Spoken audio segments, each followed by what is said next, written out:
El tema que le trataremos en este momento será la ciudadanía en la Roma antigua. Siguiente diapositiva.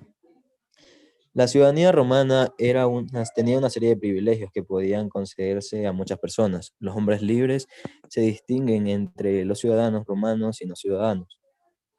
Los no ciudadanos se dividían en peregrinos, extranjeros y latinos. Los ciudadanos romanos vivían según su derecho de nacionalidad, tanto si residían, en Roma o en los municipios itálicos o provinciales por las provincias. En la época monárquica, en sus comienzos, Roma era una monarquía, cuya organización política era la siguiente. Estaba conformada por el rey, el senado y los comicios. El rey era electivo y tenía amplísimos poderes políticos y militares y religiosos. El Senado, también llamado como Consejo de Ancianos, estaba integrado por los jefes de las familias fundadoras de la ciudad.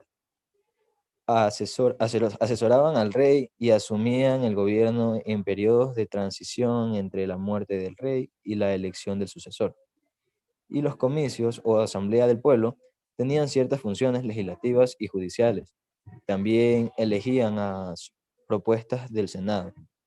Pero en la época republicana, con la expulsión del rey, se instauró en Roma un régimen republicano. Fue una etapa de expansión militar, de conflictos sociales entre patricios y plebeyos, y una profunda reorganización política. El nuevo sistema pretendía que nadie pudiese acatar demasiado el poder, ni por tiempo ilimitado. La organización política era los magistrados romanos, al contrario que los griegos, no eran meros servidores de los pueblos, sino representantes del poder del Estado con verdadera autoridad. Los magistrados superiores eran jefes del ejército, administradores de justicia y velaban por el mantenimiento de las buenas costumbres. Los magistrados inferiores eran los responsables de la vida municipal y se encargaban de la hacienda pública. Hay dos tipos de magistraturas, ordinarias y no ordinarias. Las magistraturas ordinarias eran las que regían en tiempos de normalidad. Se accedía a ellas de acuerdo al cursus honorum, cuya forma definitiva quedó establecida en el año 180 a.C. por la ley de Vigia Annalis. En orden jerárquico descendente eran la censura, elaboraba el censo y velaba por las costumbres. El consulado eran dos, poseían el poder absoluto y presidían el Senado y eran jefes de ejército. La pretura administraba la justicia, la edilidad se ocupaba de los asuntos de la ciudad y la questura recaudaba impuestos y vigilaba la hacienda pública. Gracias.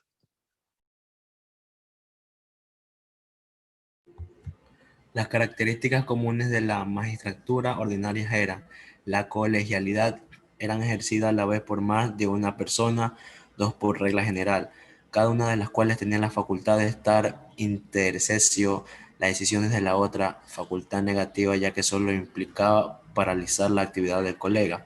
En ningún caso reemplazar o modificar sus decisiones. La electividad, su ejercicio implicaba la previa elección de magistrado por parte de los comicios centuriados en el caso de los magistrados mayores, censores, cónsules y pretores, o de los comicios tribunados, tratándose de magistrados menores, édiles y cuestores. La gratuidad eran ejercidas gratuitamente por el solo honor que implicaba desempeñar el cargo ad honorem. La temporalidad, su ejercicio estaba limitado en el tiempo por la regla general. Duraban un año, en el caso de la censura 18 meses. No era posible la reelección inmediata iteratio, salvo también el caso de la censura. La gradualidad es un conjunto formado un sistema jerárquico determinado por el mayor o menor potestad, que la Constitución les otorgaba a cada una. En razón del grado, el magistrado superior podía vetar las decisiones del inferior. Además, tal jerarquía determinaba el curso que debía seguir la carrera del político romano. La responsabilidad. Su ejercicio implicaba para su detonador responder por las infracciones a las leyes que eventualmente cometería en el cargo. Los magistrados mayores respondían al terminar su mandato, los menores durante el ejército del mismo. Además, también había unas magistraturas extraordinarias que se convocaban a lo largo del peligro grave para la comunidad. La dictadura. Se nombra a un magistrado único con poderes absolutos por un plazo de 6 meses improrrogables y con él a un jefe de la caballería, una especie de lugarteniente que dimitía con él. Cursus honorum era una carrera política durante la República Romana. Recibía el nombre de cursus honorum y siguió existiendo durante el Imperio, sobre todo para la administración de las provincias dependientes del Senado. El cursus honorum establecía la orden y la jerarquía por la que se regían las magistraturas romanas, así como el modo de cumplirlas. Consulado, equivalentes a jefe de Estado, había 2 cónsules anuales, ordinari u ordinarios, que daban nombre al año, y sustitutos o suffecti, encargados de presidir las sesiones del Senado, la política exterior y de comandar los ejércitos de batalla. Dictador, cargo extraordinario que se ejercía solo en tiempos difíciles, amenaza externa o desórdenes internos. Uno de los cónsules era elegido y duraba 3 meses en el cargo. Durante ese periodo de tiempo debía abandonar el cargo. Si los problemas continuaban, se nombra a un nuevo dictador. No se podía ejercer 2 veces en la vida ese cargo extraordinario. Muchas gracias. Tú me avisas. Dale. Ya, ok. Muy buenos días, muy buenas tardes, muy buenas noches. Somos el grupo número 1. El tema que vamos a tratar el día de hoy es la ciudadanía en la Grecia antigua. Los integrantes que conforman este grupo son Era Sánchez Daniel Paul, Guilher Veintimilla Eric Eddy, Sánchez Chalén Jonathan José, Robles Barrera Javier Alejandro, Pambi Gallero José Luis, y la persona que le habla, Barrio Nuevo Brito Byron Patricio. Siguiente diapositiva, por favor.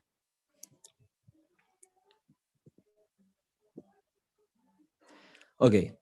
El término ciudadanía proviene del vocablo latino civitas, que significa ciudad-estado. Las ciudades griegas eran llamadas polis, las cuales eran espacios pequeños de gran desarrollo científico y artístico. Cada una de estas tenía su propia forma de gobierno. Las mayores peculiaridades del sistema político en la antigua Grecia eran su naturaleza fragmentaria, que no pertenece en particular tener orígenes tribales,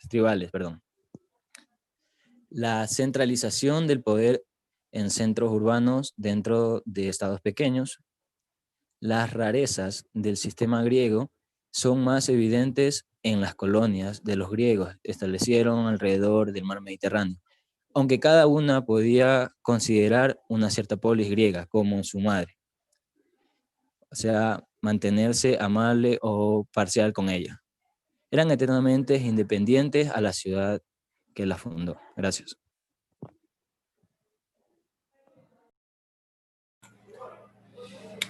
Bajo un manejo bastante acertado, la organización política de los griegos se vinculó directamente con la polis, a tal punto que las ciudades-estado de Atenas y Esparta lograron expandirse hasta convertirse en grandes potencias. Un aspecto característico de la organización política de los griegos en sus comienzos era la existencia de instituciones gubernamentales como la Asamblea de Ciudadanos, el Consejo y los magistrados, aunque solo los 2 últimos tenían acceso a la aristocracia, que controlaba el poder. Gracias. Buenos días. En efecto, el proceso de transformaciones que sufrió la sociedad griega impulsó los cambios políticos hacia una mayor participación, tanto así que se concebió una significativa intervención a los ciudadanos con poder económico que no pertenecían a la nobleza, instituyéndose una plutocracia, lo que posteriormente desencadenó en la democracia, con la participación de todos los ciudadanos en sus asuntos políticos, pero sin embargo, esto solo ocurrió en algunas ciudades como Atenas, ya que Esparta mantuvo el sistema aristocrático. Gracias. De acuerdo a lo anterior, en la ciudad-estado de Atenas de cultura griega, la estructura política se distribuía entre los siguientes poderes: legislativo, eclesia o asamblea de ciudadanos, siendo el máximo órgano de gobierno. Estaba formada por ciudadanos libres mayores de 20 años, Bulé o Consejo de los 500 era una asamblea consultiva que preparaba los proyectos de ley para ser aprobados por la Iglesia. Britannia, establecida por 50 consejeros, era presidido por el Epistace, quien se encargaba de custodiar el sello y las llaves del Estado. Ejecutivo, conformado por los magistrados facultados para los asuntos jurídicos o a cortes, y los comisionados a dirigir el ejército o estrategos. Judicial, el Leya o Tribunal Popular, constituido por 5.000 miembros que representaban a la Asamblea de Ciudadanos. Areópago, compuesto por los exarcontes que se ocupaban de juzgar los delitos de homicidios voluntarios. Efetas, integrado por ciudadanos que juzgaban los asesinatos involuntarios. La organización política de los griegos en la ciudad-estado de Esparta estaba regida por una diarquía autoritaria, siguiendo la siguiente jerarquización de autoridad. Éforos eran los 5 magistrados superiores con plenos poderes para vigilar las leyes y controlar el mando de los reyes. Gerusia, estando compuesto por el Consejo de Ancianos y los 2 monarcas gobernantes. Todos sus integrantes pertenecían a la nobleza. Apela era la asamblea formada por los espartanos mayores de 30 años. Muchas gracias.